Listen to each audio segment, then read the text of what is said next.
अब बात चोरों के आतंक की, जहां कोटा में ट्रक के मालिक से कुछ बदमाशों ने 30,000 रुपए चुरा लिए। झुंझुनू में एक अस्पताल से एक चोर ने बड़ी ही चालाकी से बाइक चुरा ली। वहीं दूसरी तस्वीर जोधपुर की है।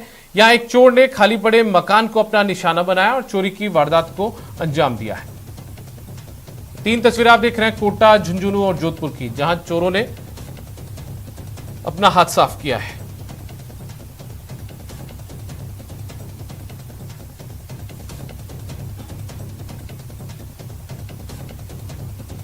कोटा में अनंतपुरा थाना इलाके में देर शाम ट्रक मालिक से 30,000 की चोरी का मामला सामने आया है। यहां सख्त लॉकडाउन के बाद भी अज्ञात बदमाशों ने आसानी से वारदात को अंजाम दिया। बदमाशों ने पहले तो ट्रक मालिक को बातों में उलझाया, फिर चाकू मारने की धमकी देकर पैंट की जेब में रखे रुपए निकाल लिए और मौके से फरार हो गए।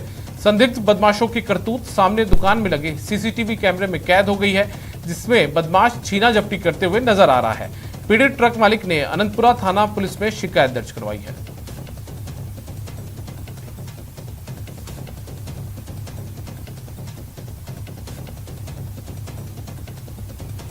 अब बात झुंझुनू की, जहां एक शातिर चोर ने बड़ी ही चालाकी से एक बाइक चुरा ली। दरअसल ये शातिर चोर निजी अस्पताल के पास खड़ी एक बाइक पर बैठ जाता है और बार बार अपने पांव से बाइक की हैंडल पर लगातार लात मारता है ताकि बाइक का लॉक टूट जाए। हालांकि इस दौरान उस चोर को कामयाबी भी मिल जाती है और वो बाइक को जैसे तैसे लेकर वहां से भाग जाता है। चोरी की वारदात सीसीटीवी कैमरे में कैद हो गई। बता दें कि ये वारदात झुंझुनू के इंदिरा नगर स्थित काजला अस्पताल की है। पुलिस ने सीसीटीवी कैमरे में वारदात को देखा और चोर की तलाश शुरू की है।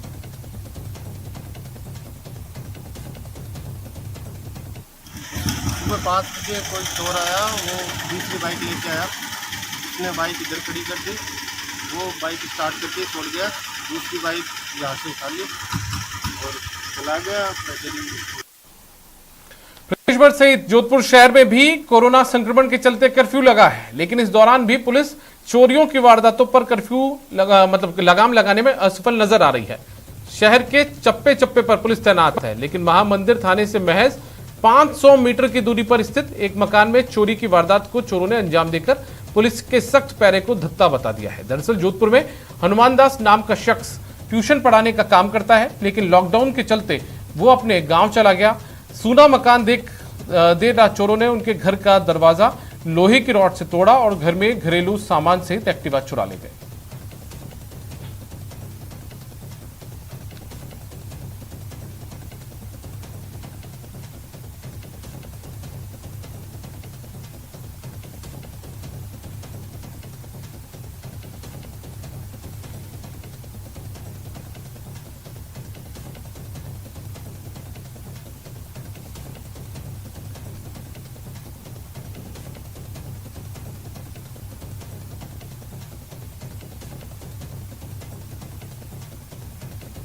कोटपुतली में लॉकडाउन का चोर फायदा उठा रहे हैं और मंदिरों को निशाना बना रहे हैं। राजनोता गांव में चोरों ने मंदिर से राधा कृष्ण की मूर्तियां चुराकर वे फरार हो गए। इस वारदात से लोगों में रोष व्याप्त है। इससे पहले भी मंदिरों को निशाना बनाया जा चुका है, लेकिन पुलिस इस मामले में कोई ठोस कार्रवाई नहीं कर पाई है।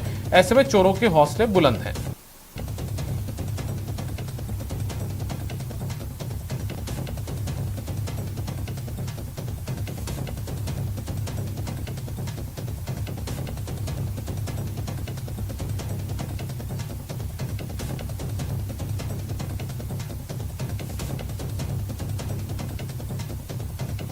सवाईमाधोपुर जिले के गंगापुर सिटी कस्बे में दिन दहाड़े फायरिंग से सनसनी फैल गई है। यहां उदय मोड़ पर गोयल आई हॉस्पिटल को चलाने के लिए बदमाश ने 3 लाख रुपए की रंगदारी मांगी और नहीं देने पर जान से मारने की धमकी दी। साथ ही इस बदमाश ने डराने के लिए अस्पताल पर फायरिंग कर दी। गनीमत रही कि इस फायरिंग में कोई हताहत नहीं हुआ। सूचना पर पुलिस ने मौका मुआयना किया और हॉस्पिटल संचालक से मामले की पूरी जानकारी ली। आपको बता दें कि आज ही हॉस्पिटल की शुरुआत होनी थी। जब फायरिंग की वारदात हुई, उस हॉस्पिटल में पूजा हो रही थी।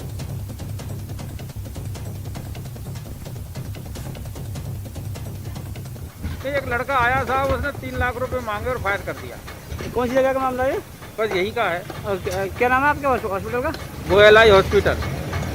कितने बजे की घटना सर? ये 8:15 बजे करीब थी। अभी करीब 1 घंटा पूर्व सूचना मिली थी कि ये गोयल आई हॉस्पिटल जो निर्माणाधीन है उदय मोड़ रोड पर, यहाँ एक व्यक्ति जिसका नाम बिल्ला सामने आ रहा है, इसके द्वारा फायरिंग करने की बात आई है, जिसका मौका हमने देखा है और इसकी तलाश के लिए हमने टीमें गठित कर इसके जो भी वांछित स्थान है उन पर हम दबिश दे रहे हैं। सर फायरिंग का कारण क्या बताया जा रहा था? अभी तक तो फायरिंग का कारण हमारे सामने नहीं है, पर इसके परिजन कह रहे हैं कि कैसे मांगने की बात 3 लाख परिजन बता रहे रुपए हैं। फिरौती के ऐसा इनके परिजनों ने बताया है।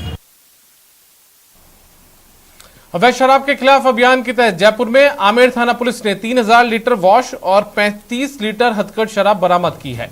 पुलिस से मिली जानकारी के अनुसार कांकरेल गांव के पास आसपास की ढाणियों में पुलिस ने दबिश दी, जहां से 3000 लीटर वॉश बरामद की गई, जबकि कमलेश मीणा नाम के शख्स की भट्टी से 35 लीटर हथकढ़ शराब बरामद की गई।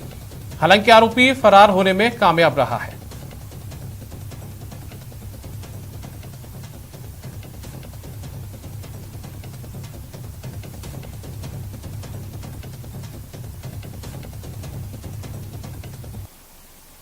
झुंझुनू जिले के खेतड़ी के भोपालगढ़ के रानी महल में कल बीलवा गांव के एक युवक की लाश मिली थी। इस मामले में पुलिस ने आरोपी की पत्नी और चचेरे भाई को हिरासत में लिया है। बताया जा रहा है कि मामला प्रेम प्रसंग का है। जानकारी के मुताबिक बीलवा निवासी बजरंग सिंह का गुरुवार को रानी महल में खून से लहूलुहान शव मिला।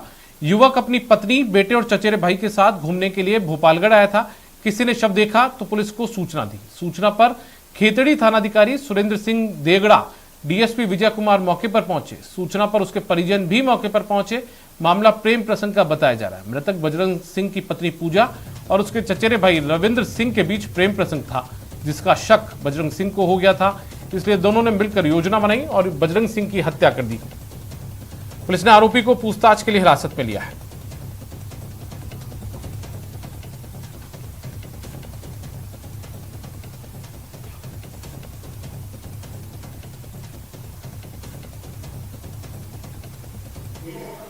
कि खेतड़ी जो पुराना महल है उसमें किसी व्यक्ति की डेड बॉडी पड़ी है।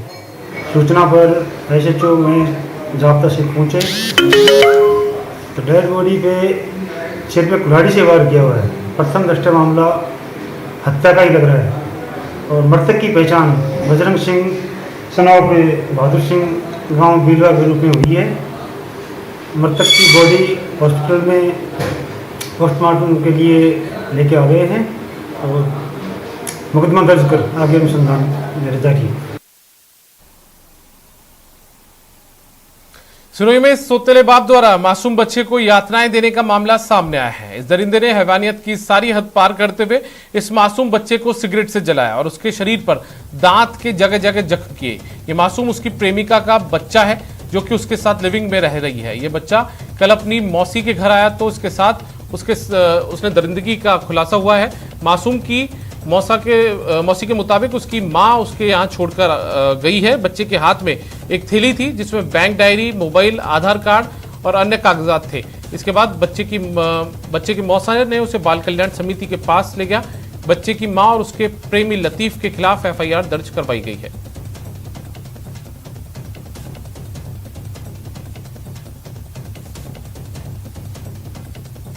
मासूम 7 साल के बच्चे को बाल कल्याण समिति के समक्ष लेके आया था। बच्चे से जानकारी करने पर बताया कि उसके पिता ने उसके शरीर पर जगह जगह पर पीठ पीछे और पूरे शरीर पर सिगरेट और बीड़ी से जलाया उस बच्चे को और मुंह पर भी काटा है उस बच्चे को। इन सभी घटनाओं से परेशान होकर बच्चे की मां ने कल अपने दूसरे पति का घर छोड़ के अपने बच्चे को अपनी सिस्टर के वहां छोड़ दिया और खुद यहाँ एनजीओ सखी सेंटर में आ गई थी।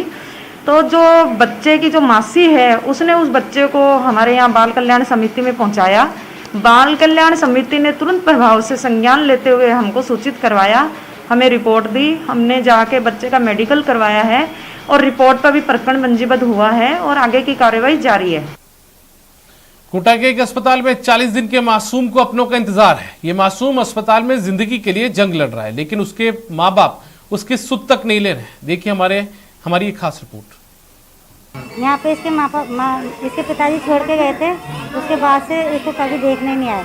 जिस माँ ने इस मासूम को अपनी कोख में रखकर 9 महीने अपने खून से सींचा, वही इसे जन्म के कुछ देर बाद अस्पताल में भगवान भरोसे छोड़कर चली गई। पिता भी कमजोर आर्थिक स्थिति का हवाला देकर अस्पताल में मासूम की सुध लेने वापस नहीं आया, जबकि डॉक्टरों का कहना है यदि माँ पास रहती तो बच्चे की रिकवरी जल्दी होती। और एंटीबायोटिक सपोर्ट चल रहा है, बच्चा दूध नहीं पचा पा रहा है, उसको अभी हाथों में सूजन है, नेक्रोटाइजिंग एंट्रोकोलाइटिस नाम की एक बीमारी होती है, वो है अभी। माँ अगर साथ में हो तो बच्चे की रिकवरी जल्दी हो सकती है।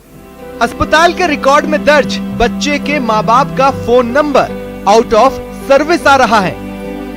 अस्पताल प्रशासन ने पुलिस को सूचना दी, जिसके बाद पुलिस नवजात के माँ बाप की तलाश में जुट गई है। वहीं बाल कल्याण समिति ने जेके लोन अस्पताल पहुंचकर नवजात को अपने संरक्षण में ले लिया है। भाई माता पिता छोड़ कर क्यों चले गए इतने दिन बाद, तो पिता यहाँ ये कह के गया, बताया कि मैं इस बच्चे को नहीं पा सकता, मेरे पास आर्थिक समस्या है, और ये कहकर वो भी चला गया। 3 दिन से वो भी यहाँ नहीं आया। परसों भी हम यहाँ हॉस्पिटल में आए थे, तब भी बोल कर गए थे कि जो भी बच्चे इस तरह के अनाथ हो, जिनके माता पिता नहीं हो, निराश्रित हो, तो सीधा बाल कल्याण समिति को सूचित किया जाए। जिस समय एक मासूम को सबसे ज्यादा अपनी माँ की ममता की जरूरत होती है, उस समय माँ कैसे इतनी कठोर हो सकती है कि अपने जिगर के टुकड़े को छोड़ दे। ये मासूम भी शायद यही पूछ रहा है, माँ एक बार बता जा कि मेरा कसूर क्या है, क्यों तूने मुझे यूं ही छोड़ दिया माँ। कोटा से न्यूज़ 18 के लिए ओम प्रकाश मारू की रिपोर्ट। पूर्व प्रधानमंत्री स्वर्गीय राजीव गांधी की आज 30वीं पुण्यतिथि है। इस मौके पर पीसीसी में पुष्पांजलि कार्यक्रम का आयोजन किया गया। श्रद्धांजलि कार्यक्रम के बाद कोरोना राहत सामग्री महाअभियान की शुरुआत की गई। पीसीसी में प्रदेश अध्यक्ष गोविंद सिंह डोटासरा, पूर्व उप मुख्यमंत्री सचिन पायलट, मुख्य सचेतक डॉक्टर महेश जोशी, परिवहन मंत्री प्रताप सिंह खचरियावास समेत अन्य पार्टी पदाधिकारी और कार्यकर्ताओं ने पुष्पांजलि अर्पित की।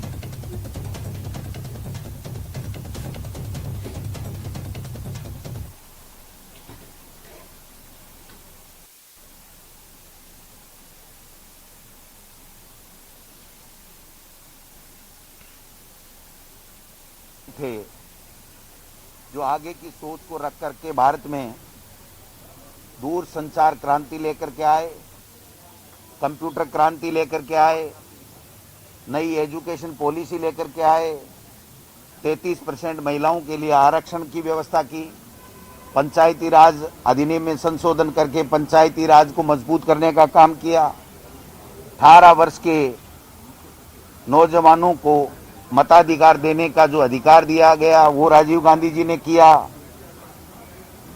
मैं समझता हूं कि ग्रामीण क्षेत्र से कैसे उनकी आवश्यकताओं के अनुरूप योजनाएं बने, उसका काम भी राजीव गांधी जी ने अपने कार्यकाल में किया और वो देश की एकता और अखंडता के लिए शहीद हो गए।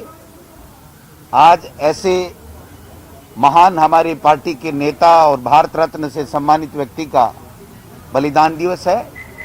भारत के पूर्व प्रधानमंत्री और हम सबके आदर्श रहे राजीव गांधी जी की आज पुण्यतिथि है और हम सब ने आज के दिन पूरे देश और प्रदेश में इस महामारी के बीच जनता तक और अधिक पहुंचने का प्रयास हम लोगों ने आज किया है। उनकी शहादत को देश याद करता है और सब पार्टी के लोग उनको एक आदर्श मान के काम करते रहे और बहुत कम समय में उन्होंने अपनी प्रशासनिक कुशलता और एक नयापन का जो दौर इस देश की राजनीति में उन्होंने सामने लेकर आए थे, उसका अनुसरण आज हम सब लोग कर रहे हैं। और 30 साल का समय हो गया जब से हमारे बीच में वो नहीं हैं और आतंकवादियों के हाथ उनकी जो हत्या हुई वो मैं समझता हूँ भारत के इतिहास में बहुत एक काला दृश्य हमेशा बना रहेगा। बहरहाल आज हमें एक 21वीं शताब्दी के भारत का जो निर्माण करना है, जो उन्होंने बात कही और दिखाई हम लोगों को, उस रास्ते पर हम सब लोग चलने की कोशिश कर रहे हैं और पूरा देश आज उनको श्रद्धांजलि देता है। बीजेपी के प्रदेश प्रवक्ता रामलाल शर्मा ने टूल किट को लेकर कांग्रेस पर जमकर निशाना साधा। उन्होंने कहा कि मानवता की सेवा के समय कांग्रेस भारत सरकार को बदनाम करने की साजिश कर रही है। उन्होंने कहा कि मानवता की सेवा के लिए बीजेपी कार्यकर्ता जी जान से जुटे हैं, वहीं कांग्रेस के नेता सियासी ऑक्सीजन लेने की कोशिश कर रहे हैं।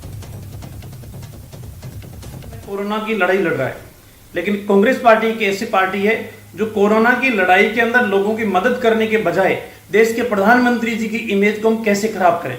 और कांग्रेस पार्टी के नेता और उनके कार्यकर्ता सिर्फ इसी मुहिम में लगे हुए हैं। सोशल मीडिया के ऊपर जिस तरीके की वीडियो बनाकर जिस तरीके की पोस्ट करके और लोगों को डराने का, लोगों में एक भ्रम पैदा करने का और भारत सरकार की छवि खराब करने का जो काम कर रहे हैं, उसकी जितनी निंदा की जाए उतनी ही कम है। और जिस तरीके से जयपुर के अंदर भी टूलकिट मामले को लेकर भारतीय जनता पार्टी के नेताओं के ऊपर कांग्रेस के एक पदाधिकारी ने जो मुकदमा दर्ज कराया है, मेरे को लगता है कि कांग्रेस पार्टी अपना सारा नैतिकता भी खो चुकी है और अपने मानवता की सेवा का जो भाव लेकर भारतीय जनता पार्टी के कार्यकर्ता हर जगह मौजूद है और कांग्रेस पार्टी के कार्यकर्ता सिर्फ और सिर्फ इस राजनीतिक ऑक्सीजन लेने का प्रयास कर रहे हैं। कोरोना संकट के बीच न्यूज 18 की पहल रोज दोपहर 2 बजे देखिए। कोरोना से बचाव, डॉक्टर के सुझाव।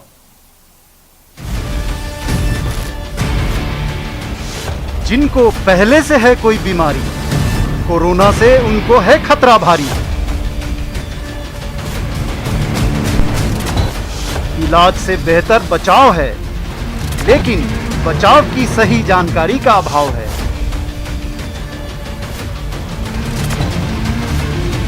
जाने माने डॉक्टरों से लीजिए सही जानकारी हर दिन।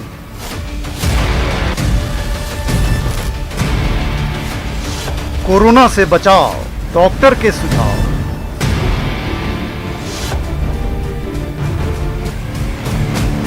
न्यूज 18 राजस्थान। नेटवर्क 18 ये सुनिश्चित करना चाहता है कि हर भारतीय को कोविड-19 मिले। टीकाकरण जागरूकता बढ़ाने के लिए नेटवर्क 18 और फेडरल बैंक की पहल संजीवनी और शॉर्ट ऑफ लाइफ को सपोर्ट करें। Health expert Apollo 24/7।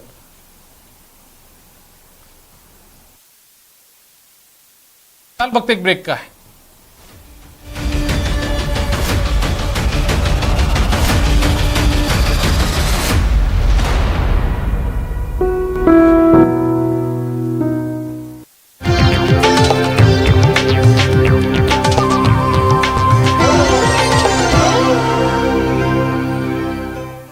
हर किसी की भागीदारी पर आप जो और सवाल उठाने से ही मिल पाएगा जवाब। उनकी चिंताएं किस तरह की? आप कोरोना से लड़िए, आपके लिए हम करेंगे कोरोना पर हर एक सवाल। प्राइम डिबेट सिर्फ न्यूज 18 राजस्थान पर।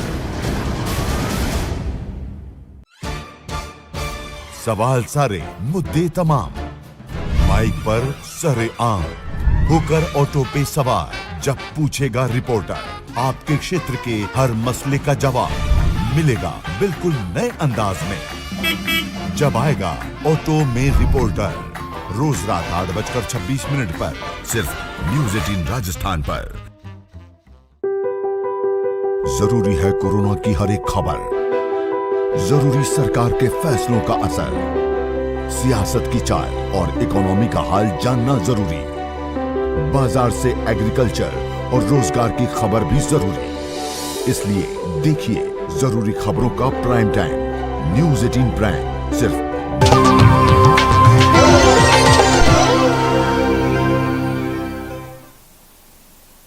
ब्रेक के बाद स्वागत है आपका। अब आपको 3 ऐसी तस्वीरें दिखाते हैं जिसे देखने के बाद आप यही सोचेंगे कि ऐसे कैसे भागेगा कोरोना। जी हाँ, पहली तस्वीर दौसा की है, जहां दौसा के लालसोट में सब्जी मंडी में लोग कोविड गाइडलाइन की धज्जियां उड़ाते दिखे। जहां सब्जी मंडी में बड़ी संख्या में लोगों की भीड़ जमा हुई, वहीं 12 शहर की कृषि उपज मंडी में आज 24 दिन बाद फिर से कारोबार शुरू हुआ, लेकिन काफी दिनों बाद मंडी खुलने से मंडी में करीब 25,000 क्विंटल कृषि जिंसों की आवक हुई। इस दौरान मंडी में जमकर भीड़ उमड़ी। वहीं अलवर के अग्रसेन चौराहा स्थित सब्जी मंडी के हालात बड़े भयानक थे। यहाँ भले ही पुलिस ने बिना मास्क वालों के चालान काटे हों, लेकिन मंडी में आने वाले लोगों को इससे कोई फर्क नहीं पड़ रहा और ना ही वो इस महामारी में जागरूक होना चाहते हैं।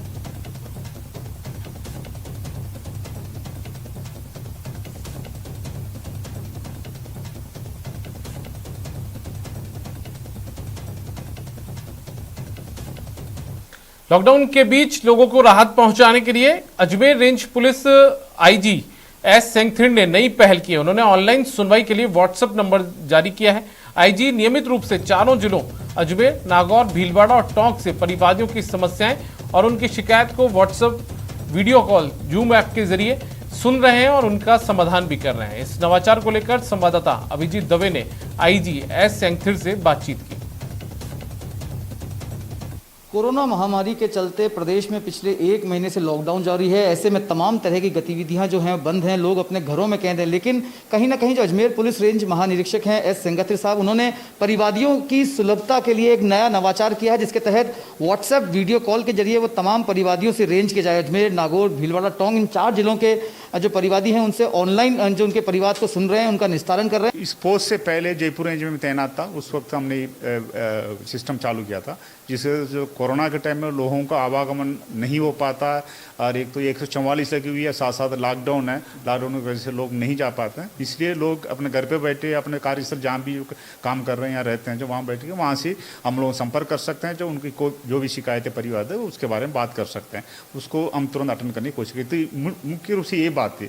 दूसरी बात क्या है, जो कई लोग ऐसे भी हैं जो पीड़ित हमारे एरिया की किसी मामले में और रहते हैं, कई जो नौकरी CRPF में कर रहे हैं, BSF में कर रहे हैं, आर्मी में हैं, या कोई विदेश में भी रहते हैं, इस टाइप लोग चाहते हुए भी नहीं आ सकते हैं। ऐसा लोगों के लिए भी एक सुलभ तरीका ये रहता है। और साथ साथ बुजुर्ग लोग हैं जिनके पास आने जाने के लिए समस्या, गाड़ी नहीं है, जो उसमें पैसा ज़्यादा खर्च होता है, ऐसा लोग भी कभी भी किसी भी टाइम में इस तरीके के मार्फत तरीके का इस्तेमाल करके हमसे संपर्क कर सकते हैं। इसमें मोस्टली क्या है, एक तो व्हाट्सअप हेल्पलाइन हमने हमारी तरफ से जो बना के सभी लोगों को और व्हाट्सएप ग्रुप्स के मार्फत, या जो हमारे पुलिस तंत्र है या प्रेस है, जो TV मीडिया, प्रिंट मीडिया के मार्फत ये मैसेज पहुंचाए, उस हिसाब से लोगों को मालूम पड़ा कि एक व्हाट्सएप लाइन में उसमें शिकायत भेजने से शिकायत हमारे तक आती है। आने के बाद हम लोग उसके बारे में मालूम करके संबंधित परिवार से संपर्क करके वीडियो टेक्नोलॉजी है, जैसे सिस्को, जो वेबएक्स 6 को या जूम टेक्नोलॉजी इस्तेमाल, ऐप को इस्तेमाल करके परिवार जो सीधा संपर्क करते हैं, तो उनकी बात सुनते हैं, उसके बाद उनकी बात को निराकरण करने की, डिस्पोज करने की कोशिश।